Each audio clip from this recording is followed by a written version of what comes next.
my name is Kristen and this is Kristen Craves Book. So we are starting this November reading wrap-up vlog on a very rainy day, but I guess I will take that. It's better than snow, just slightly. And it is the 5th, I think, and I've read 3 books, only one of which was on my October TBR. But I had reasons why I had to get to these other ones, and that's just the way it goes. I'm also reading something I forgot to put on my October TBR, but I just can't help myself. I did tell you in that video that I was gonna focus on mood reading in November because my reading's gonna be more structured in December and January. More on that to come. Hopefully by the time you see this, you know some of that by now. But I forgot that the audiobook for Ashes in the Star-Cursed King, I think that's the title, by Carissa Broadbent, came out in October, and I've been waiting for that audiobook to come out because I want to continue on with that series. I tried to read the second book on my Kindle and it just wasn't clicking for me. I wasn't in a Kindle mood. So I finally downloaded that audiobook and I had so much fun with it. This is the sequel to Serpents in the Wing of Night. I really like this series. I think that this is the end of a duology within a larger world that Carissa Broadbent is creating. So we're gonna get more in the Crowns and Nyaxia series, just following different couples, which I appreciate because I did like the way that this wrapped up. At the end of the day, I'm just a vampire girl. You can easily win me over with vampires. You add a competition to that, I'm gonna love it. So while I loved the first book so much, I was so nervous to continue on because I know that the second book doesn't have that competition, but I think that the angle that Carissa Broadbent went with it really worked. You're still on the edge of your seat. There's still action. The couple in it, their story wasn't over in the first book, and sometimes I get burnt out when I'm following the same couple through multiple books, but the way that it was handled, I can't say too much because I don't want to spoil the end of book 1. It led to great banter, led to great pining and angst, and you really were rooting for these characters. I really buy them together. I know not everybody loves our main character, but I adore her. I think she's great. She's flawed, and she is somebody who has been lied to her whole life. She's a human living among vampires. What do you expect from her trying to survive? Of course she's gonna have a hard edge, and when you meet somebody who you love and is breaking down those walls, that can be difficult to do. I really just was rooting for her and for them as a couple. I like the broader world in this as well. I think the politics are interesting, and I just really appreciated where the second book went. I actually think I liked it more than the first one, which I didn't think was possible. I think that the writing was tighter. I bought the relationship more. We got deeper connections with everybody. The two spent more time together, which was nice, and yeah, there was a lot of action. It was just really good. We learned more about the vampire lore and stuff. Loved it. So I was really happy with that. And then I am so ready for the holiday season. I've put up a Christmas village already. One of the 3 Christmas trees that I put up is up. So I wanted to read something festive. So I read Mistlefoe by Kimberly Lemming. This is like a short story in between her novellas. Her stories are so short, but this is 1.5, so it comes in between the first book and the second book and the Mead Mishap series. And it was like 60 pages or something, so I read it in one sitting. Loved it. I think it's so sweet. I was saving it for this time of year because it's set around Winterfest, and obviously the title Mistlefoe is a take on mistletoe, but it didn't feel overly wintry to me. So if you had been putting it off and you feel like you were saving it for the perfect time, I don't think you have to do that because it doesn't scream holiday season or even winter to me. But it's great. It made me realize how much I love like a personified sword, a talking sword. I've read that a couple times now, which is such like a niche thing and obviously hard to find. But when you have a sword or a weapon of some kind that has a personality, and in this case, very sassy personality, and is spying on everything that's going on, this is a fantasy romance. It was hilarious. My favorite character, maybe one of my favorite characters in the entire series. Some people have said that this is their favorite book in the series, and I can see why, because it's so quick. These characters have a lot of chemistry. That sword character is so much fun. It's not my favorite. That time I got drunk and yeeted a love potion at a werewolf. The second book is my favorite, but this is really sweet. I'm so glad that I finally got to it. And now I can say that I am caught up on the Mead Mishap series. We are getting more in the future, so I'm so happy about that. But that is a series I'm caught up on. Now that I'm thinking about it, I'm also caught up on Crowns and Nyaxia because I did read the novella in that one, 6 Scorched Roses. So I'm thrilled. Look at me go. And then I read Nestlings by Nat Cassidy. Nat Cassidy wrote Mary, which I read last month and was really surprised by. I really loved. I had been scared to read it, but I shouldn't have been because I loved it, and I read Nestling right away. That's his new release. It just came out in October. I buddy read that with some friends on Discord, and while I didn't like it as much as Mary, I think it has solidified Nat Cassidy as an auto-buy horror author for me, which is always really exciting because I think horror is a genre that can be difficult to find what you really love, and I think Nat Cassidy is up there as a favorite now, which, you know, I'm so happy about. Something I think is always interesting is when a author can write a really strong author's note, and I think that is something that Nat Cassidy is really good at. He's really good at reflecting why he creates the stories that he creates. So in his first book, Mary, we were following this perspective of one woman who is turning 50. In this one, we follow a man named Reed and his wife. I'm gonna look up her name because I'm forgetting her name, which is sad because I really liked her as a character. Anna, okay, that's what I thought, but I wanted to confirm. So Reed and Anna enter like the New York lottery, so they are chosen and they got to get this really great apartment for cheap rent. So they move into this apartment. Even though there are difficulties in doing so, we find out that she is in a wheelchair after having a very, very traumatic birth. So if that is a trigger for you, know that going in. It happens off page before the story starts, but we do get some details about it, and obviously she's still dealing with that event. So moving into the top floor of this apartment in this really old building, like a really old elevator, is not ideal, but it's such a great opportunity they can't pass it up. They have their 1-year-old baby there with them, and she starts crying at night, screaming, and the husband becomes really fascinated with the history of this apartment building. It's really famous. There are lots of gargoyle statues around the place that the apartment is famous for. We meet some of the other tenants, even though for the wife it's really quiet, it's really weird, you don't really run into people, but eventually we do. And you find out throughout the course of the story what's going on in this apartment building. And it's really about postpartum depression, about marriage and relationships. I think it's kind of, in some ways, a weird love letter to New York. And there's just something so consumable about Nat Cassidy's writing. I don't know what it is. This is a longer book, but I flew through it in a couple of days. And there's just something where you can't stop wanting to see how it goes. He really nails his endings, at least from the 2 books I've read so far. Where he takes his stories is weird and wild. You have to just suspend your disbelief, but it's worth it. It's such a good time. I never felt confused. I was just questioning things. I never felt like the pacing was off or anything like that. I just thought it was really, really well done. So those are the 3 books I've read so far in November. I'm hoping I can keep up this trajectory because I'm in such a reading mood. I'm reading some really wonderful things. I'm hoping to get through a couple more series or catch up on a couple more series because for some reason I'm in the mood for that right now and I just want to embrace it. So I'll see you soon, hopefully. It's a few days later, and as you can see, I have decorated for Christmas. Hopefully I put some B-roll of myself doing that or just of the tree or something, because I look forward to decorating this room every single year, decorating my shelves, putting together this tree that has all these bookish ornaments on it. It's just so much fun for me. And I managed to read 3 more books in this time, and the first one is a reread for me. I've reread more this year than I ever have before, and that's like 2 or 3 books, so it's not that good, but I've just never been a rereader.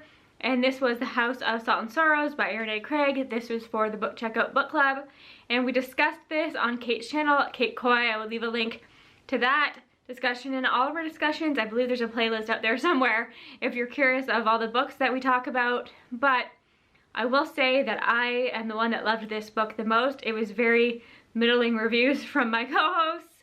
I think the reason I like this one so much, there's a lot of reasons. First of all, I first read this in 2019. It came out in 2019. At that time, I would have said that this was out of my comfort zone, which is so hilarious to look back on now, because I would say this is so within my comfort zone now as a 2023 reader that it almost doesn't hold up to a lot of the books that I read that are gothic horror, but there's some nostalgia there for me and I really liked it. I don't remember it being so romance focused, and I don't know that that's talked about enough, but when I reread it this time, the romance really does stand out, and it's a bit of a love triangle going on, and it's just not my favorite thing, and we dissected that in that live show discussion. But I really like the atmosphere. The easiest way to win me over is having an isolated setting with a lot of atmosphere. Add a little bit of creepy vibes where you're questioning what's going on, make it gothic, and then also have really strong sister bonds. I love reading about sisters. So this is a 12 Dancing Princesses retelling, and something that came up in our conversation is that original tale is kind of boring, maybe not the best book to be inspired about, and I don't think it was utilized quite enough. And we came up with some more satisfying endings as a group, but I did have fun with this one. And it's also interesting to reflect on it now, having read the sequel and loving the sequel so much, and just realizing how different they are in tone.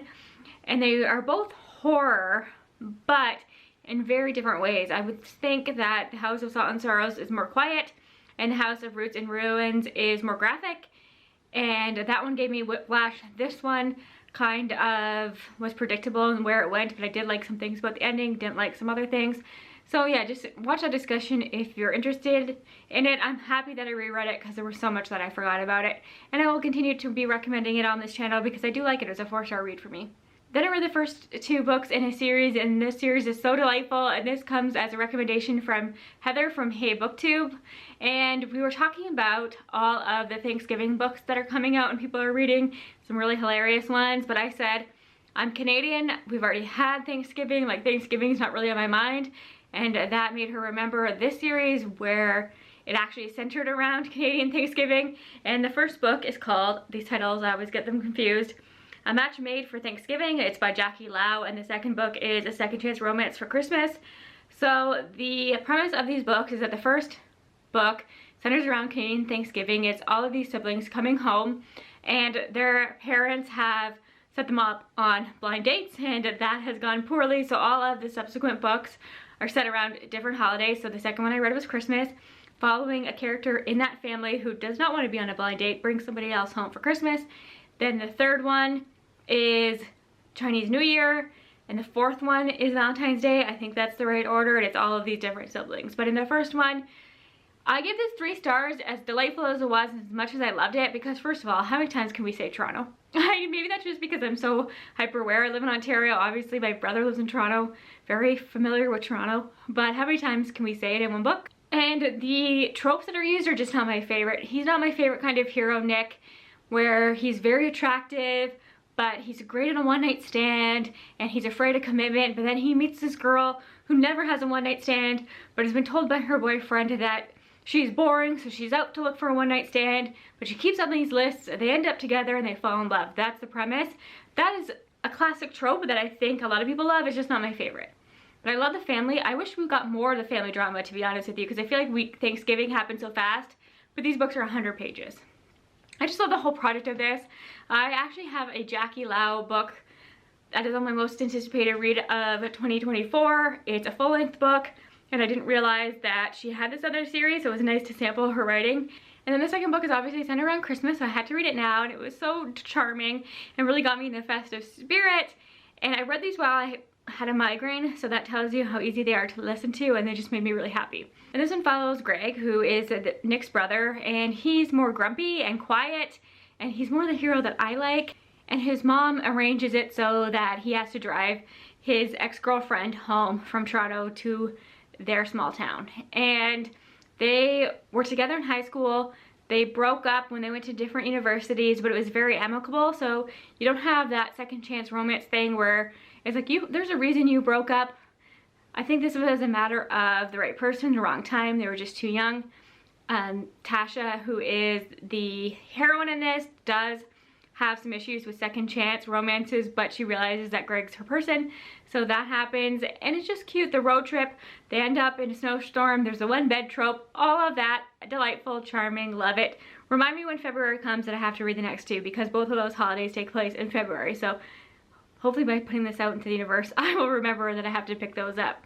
But yeah, those are the books that I've read in the last few days. I'm in the middle of a million things right now, because I just don't know what I'm in the mood for, but I'll come back to you soon. So I have a couple books to update you on, and they're very exciting ones, and I think maybe my favorite romance of the year, or it's definitely up there, and I read this on a whim, so I'm so glad that I picked it up. It's on KU, it's Only for the Week by Natasha Bishop.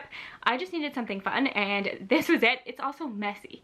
It is so messy. There's so much family drama, but I could not put it down. When I wasn't reading it, I was thinking about it, and the best thing about this is that it put me in the mood for my Kindle again. I say this all the time, but I go on waves with my Kindle, and now I'm in love with it again, thanks to this book, and you have to read it. It is so good. So it's following this woman named Janelle, and it opens with her at the airport, and she's on her way to her sister's destination wedding, and her and the rest of the wedding party, they're going a week early to just relax and get things ready.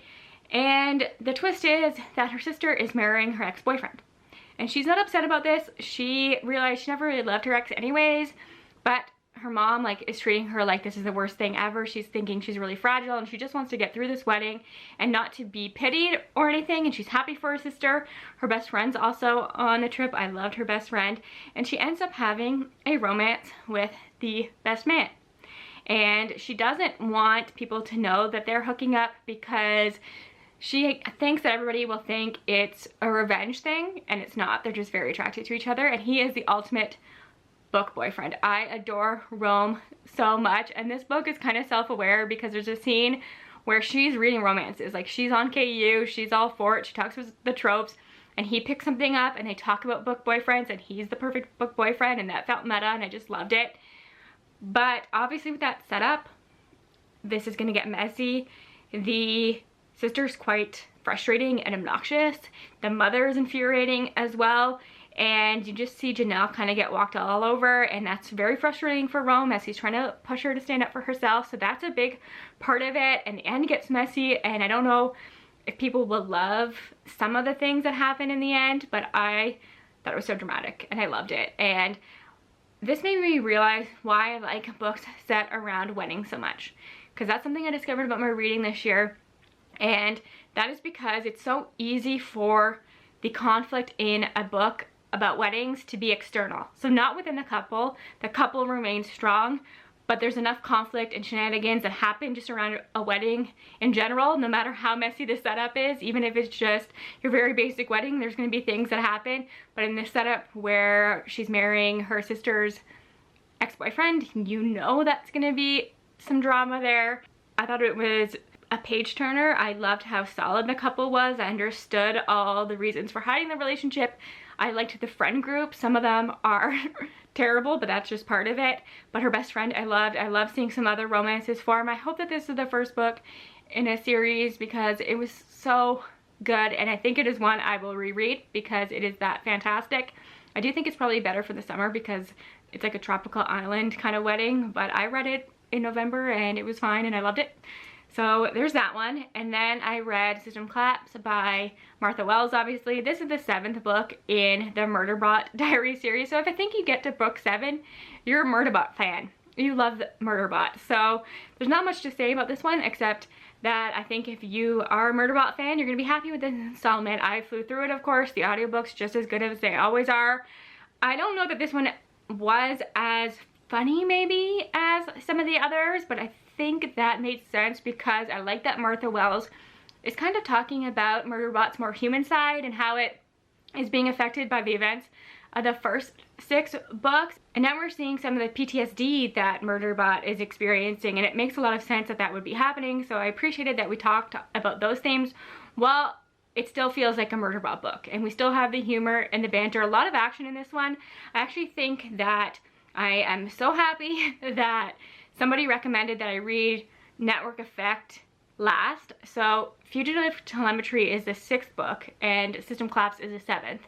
So if you're reading in publication order, you would read Fugitive Telemetry before this one, but I was told to read Network Effect, the 5th book, last. So I read Fugitive Telemetry and then Network Effect, if that makes sense. So the 2 full-length novels, System Collapse is also a full-length novel, you read back to back because System Collapse starts right where Network Effect ends. So if you forget what happens at the end of that one, it might be worth rereading, and who doesn't love a good Murderbot reread or looking up spoilers because you're really just thrown into it.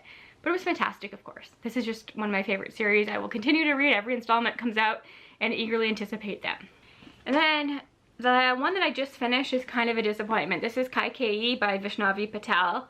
I thought the writing in this was really beautiful. I will read her 2024 release because I think that sounds interesting. The magic system in this was really compelling. It starts with her realizing that she has these threads that connect her to other people. So as their connections grow, the threads become stronger, but in the beginning they're so fragile and they can break, but she can physically see their connections and she can manipulate them. So I thought that was really interesting to see how she does that throughout the book. And this is a Ramayana retelling, which is not a story I'm familiar with.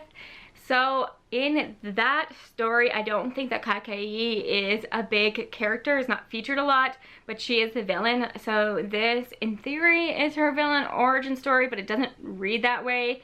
I thought I was going to go into this and read a morally great character, where everything is gray, where all the characters are gray and there's more nuance. But this felt very black and white, where Kaikeyi is good and everybody that was originally good in the original story is now bad. And I am not even familiar with the original story, but I could tell that just by reading this. And halfway through I went and looked at some reviews with people who are familiar with it, and they said that is what was happening and that was frustrating. And as somebody who's not familiar but wants to get more familiar with that original story, I could feel that. So I thought that was really interesting and kind of disappointing. I wanted this to be more nuanced, and as I said, a story about a morally gray character. This is very heavy on the feminist themes. I like to read about a girl who's the only sister among a lot of brothers because I think that is an interesting dynamic. It just didn't hit the way that I thought that it was going to hit, and it's probably not one that I will keep on my shelves for a long time, because what happened was, I think I picked this up the first week of November and I read 5 or 6 books in between before finally finishing that, and that is never a good sign. That always tells me that I'm not loving something, and that's just disappointing because I thought this had the potential to be my favorite book of the year. I really hyped this up in my head and it just wasn't a favorite, and there were some things about it that were distracting for me, but as I said, I like the writing and I will try her 2024 release. I know that this setup is really backlit, but you had to see the cat in the background. I had to include her. And before we talk about the 2 books that I've read since my last update, I want to show you a bit of a haul. I was sent 3 arcs, and they're very, very exciting ones, all 2024 releases. And I have 2 from Simon & Schuster Canada. The first one is Tender Beast by Liselle Sambury, who wrote Delicious Monsters, which is a book I really wanted to get to this year, and I have to still pick that one up. And I know that she lives around me, so that is exciting, and I just love this cover. This is a YA horror, and you know that I am a YA horror fan. It says Sunny has 4 siblings, but only one is a murderer. With the death of Sunny's mother, matriarch of the wealthy Bear family, Sunny's once picture-perfect life is thrown into turmoil. Her mother has groomed her to be the family's next leader, so Sunny is confused when the only instructions her mother leaves is a mysterious note: take care of Dom. The problem is her younger brother Dom has always been a near stranger to Sunny, and seemingly a dangerous one. If found guilty of his second-degree murder charge, still Sunny is determined to fulfill her mother's dying wish. But when a classmate is gruesomely murdered and Sunny finds her brother with blood on his hands, her mother's simple request becomes a lot more complicated. Wow, that sounds hard and interesting, and I kind of want to drop everything to read that right this second. Do I? No, I have such a big TBR. It's almost the end of the month. I'm just trying to chill now, but yeah, this looks so good. And then the other one is arguably my favorite cover of all time. I want an art print of this book, and I followed the artist on Instagram. I'm gonna leave a link to their Instagram down below. I've talked about this book in my US versus UK video where I shared different 2024 release covers, so I will link that as well. But I think that this is so beautiful, and I screamed when I saw this in the mail. This is Where the Dark Stands Still by A.B. Poranek, and look at this. This is obviously fantasy romance, as you can probably tell, and I just love the details in this cover. It says, what dark secrets lie hidden in the spirit wood. I love anything that has a gothic feel, that has a forest setting. It says Liska knows that magic is monstrous and its practitioners are monsters. She has tried to suppress her own magic to disastrous consequences. Desperate to be free of it, Liska flees her country and delves into the demon-infested spirit wood to steal a mythical fern flower. If she plucks it, she can use one wish to banish her powers. No one has ever returned from this quest. So when Liska is caught by the demon warden of the wood, a bargain seems better than death. 1 year of servitude in exchange for the flower's wish. Sounds like my kind of thing, and again, this covers everything. And then I was blessed by Angry Robot Books, and this might be the most beautiful arc I've ever seen in my life. I don't even know that the camera will do this justice, but this is Evocation by S.T. Gibson, the author of A Dowry of Blood. Look at this thing. This is so beautiful, and I'm just so excited for this book in general. It also came with a letter from the author. It says, when a family curse threatens the life of David, a medium, he will turn to the only person he ever trusted, his sorcerer ex-boyfriend Reese, which means he will have to open his heart to Moira, Reese's astrologer wife. Meet David, Reese, and Moira for the first time as they navigate magic-riddled Boston through hierarchical secret societies, familial bonds from beyond the grave, and much more in this gorgeous, richly imagined novel. So I cannot tell you how excited I am about this. Probably my most anticipated release of next year. It's definitely up there. This doesn't come out until May 28th, so that is quite the wait. I don't know if I'm gonna wait that much longer to get to this, to be honest with you. Maybe this will be my first book of 2024. That is obviously a possibility. These two come out in February, so not that long to wait for those. Definitely want to get to those in January as well. So I'm just so grateful. Thank you so much to those publishers. Beautiful arcs, books that were already on my radar, and you'll hear me talk about in December videos when I talk about 2024 releases, because I am going to break down all the 2024 releases that I'm most excited about into different categories in December, because that's just what I feel like doing, and that'll be fun. So moving on, let's talk about the two books that I read. And they were two cozies. One is just a cozy mystery, one is a cozy fantasy. So we'll start with the cozy mystery, which was actually kind of disappointing to me. These titles are all punny and Christmassy, and I'm going to forget. Stalking Around the Christmas Tree by Jacqueline Frost. This is the 4th book in the Christmas Tree Farm mystery series, which I loved. I read the first 3 books a couple years ago. I just marathoned them and they got me in the festive spirit. We had a bit of hiatus between the 3rd one and the 4th one. I think that Jacqueline Frost got a new publisher or something, and it's sad that I didn't love this 4th one quite as much, and I might be done with this series. I think that the problem with these cozy mystery series for me is that as you get further into the books, the characters kind of get more and more annoying and frustrating, because a murder happens every Christmas in this town of Mistlefoe. It's very Christmassy. She runs it in, her family has the reindeer games, she has a romance with the sheriff, that kind of thing. But she puts her nose into everything, and everybody tells her for her own safety, stop meddling, stop asking intrusive questions. People have just lost somebody they love or cared about or had a friendship with or something, and you're just being too nosy and inappropriate. And it felt so much stronger in this one. It might be in the first 3, but it didn't bother me as much, and now it's just getting too repetitive. I liked the setup of the mystery. The ballerina, the lead ballerina, dies. They've come to town to do the Nutcracker, and they're doing like a parade, and the float comes by and she is dead. And obviously the sheriff, who happens to be our main character's boyfriend, has to solve the case, and she just keeps getting involved. It's kind of the same thing every time, but now I think I'm just kind of over it. But I think what would be good is if the author decides to change who the main character is, because I do think her story arc, Holly, obviously, her story arc is kind of played out, and now we can switch to one of her best friends or her partner's sister, because they're getting their own romances. And I think if we had them as the leads and Holly as a side character, I'd be open with continuing on with that series. But for now, I think that's it for me. Oh, and I wanted to mention too that I didn't remember comments like this in the first 3, but in this one she does talk about, well, spoilers, she's getting married. But in this one she talks about she can't eat that piece of pie, she can't eat that dessert, she wants to fit in her wedding dress. Like, those kind of comments were made in the beginning quite a few times, and I thought that was kind of unnecessary. And I don't know why we needed lines like that. So yeah, it just wasn't my favorite, and I'm sad about it. But then I have a new favorite cozy fantasy, and this is self-published. It just came out. It doesn't have a lot of ratings on Goodreads, and I can't wait to talk about it. It's called The Fellowship of Bakers and Magic by J. Penner. There's going to be a sequel coming out next year, and I'm so excited about it. So this follows a human named Arlita, and she lives in a world surrounded by fantastical characters. Like, her next door neighbors are orcs, there are elves, and everything in between. So she is magicless, and magicless in this world are looked down upon, but she's an incredible baker. And she sells her baking at the market every week to earn a living, and her next door neighbors are 2 orcs who love her, but she lost her parents and she's kind of got a wall up. And one of the orcs, he signs her up for this baking competition behind her back that she doesn't think that she has any chance of being chosen for, because she is a human and she doesn't have any magic.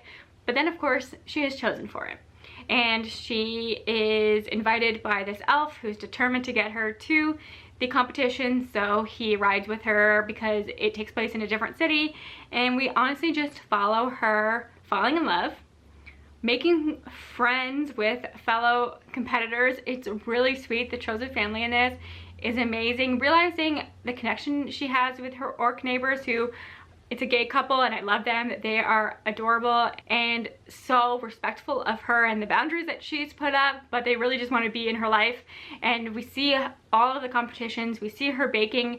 I want to try her baking so badly, and honestly it was just adorable. I cried, not out of sadness, out of just the sweetest, most endearing moments ever. I thought that this was really brilliant and I highly recommend checking it out. It is on KU, but there's also an audiobook for it if that is something you want to try. I just loved everything about that. It is my perfect cozy fantasy.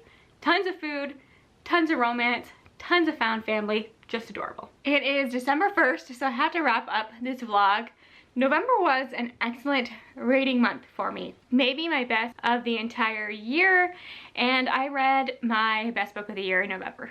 Hands down, this is arguably my best book of all time. Maybe a new favorite will it top Never Let Me Go by Kazuo Ishiguro. It just might. And I think that if you have ever recommended this book to me, this won't come as a surprise to you, but it's Daughter of the Forest by Juliet Marillier. This is me in a book. If you're gonna ask one book to describe my reading taste, it would probably be this at this point. And I think this was published in the late 90s. I don't know where I was. I don't know how I missed this author, and I'm sad for my younger self, but I'm happy that I finally discovered her. Before I tell you anything about this book, I do have to give you a content warning because I was pre-warned about it, and I do think that that helped me.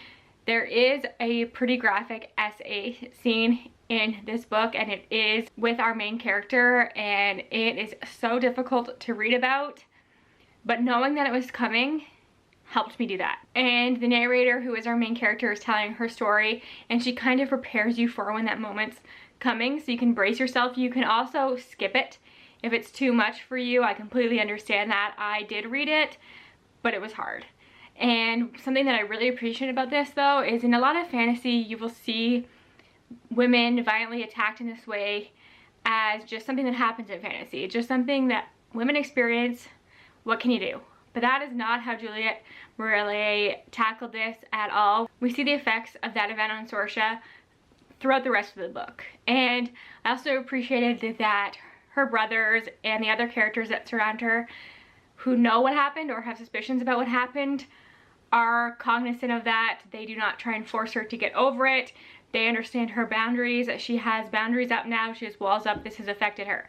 So even if you skip that scene, just know that it's referenced throughout the book and it affects our main character. So if that is too difficult, I completely understand, and I just wouldn't pick this one up. But that is something that I do need to be pre-warned about, and I was, and it was fine for me.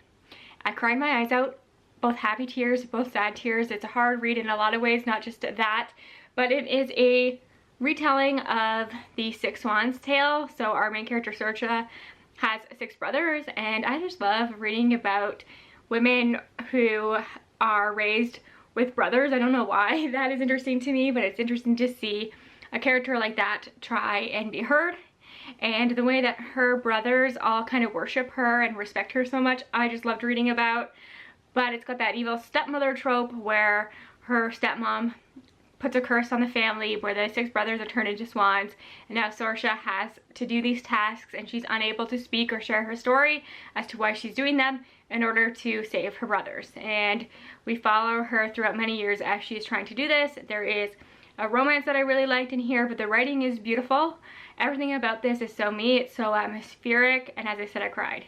And I needed that good cry. It was like the perfect book for me, and I'm just curious if you have read this, would you recommend continuing on with the series? Because this is a book I always hear about, but the rest of the series doesn't seem to be talked about as much. I think I will try it. And now that I have read this, I am going to go back and rewatch my friend Kristen from Kristen is Fully Booked. She did a video about where to start with Juliet Marillier, and I watched that to support her, but I knew nothing about Juliet Marillier. So now that I've read this, I think that's going to be really helpful. So if you also want to explore this author or you don't know where to go to next, I will leave a link to that video down below because Kristen's a huge fan and I understand why. That was beautiful. You're going to hear me talk about this all the time from now on because it's a new favorite. How come every favorite book that I have doesn't have any merch? I know this was written in the 90s, it's old, but I just want good merch for the fandoms that I am in, but it's always just impossible to find and doesn't exist. But I think you can get some really beautiful artwork from this story. I just loved it that much. And it's made me want to try more retellings of the Six Swans stories because I know there's some out there. And if you have any recommendations, let me know. Complete 180 from that. After that, I needed something light to end the month with, and I read Dear Monster Claus by Maeve Black. And I think that this cover probably tells you everything you need to know about this book. I read it on KU. It's a perfect smutty Christmas book if that is what you're looking for this time of year. I read it in one sitting. And yeah, what can I say? Don't eat a candy cane like I did while reading this. It's interesting. Just read the content warnings. I will say that this is a romance between a Cupid, because in this universe there are many Cupids who help people fall in love, and we happen to follow one who wants to experience love herself, but that is just not the fate of Cupids. They make people fall in love, they don't fall in love, and she loves Christmas time, and she just wants to experience love in all ways once in her life.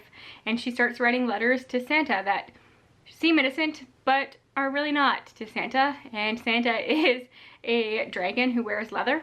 And yep, that's it. So that was interesting and a fun time. I gave it 4 stars. So overall, this was an excellent reading month for me. I did not get to all of the books on my TBR. In fact, this month has inspired me to film a video about books I'm not going to put on my TBR anymore because I put them on and then I never actually get to them. So look forward to that either in December or January. It just depends on all my end of the year content and where that falls. But now it is officially the start of the reindeer readathon, so you will see a whole vlog of how my December went because of that readathon, and I'm reading something really cute for that. So I'm excited for the Christmas romances, maybe some sweeter ones. Not quite as smutty as Dear Monster Claus, though that was such a great time. I will see you all in the next video. Thank you for your support. I'll talk to y'all soon. Bye for now.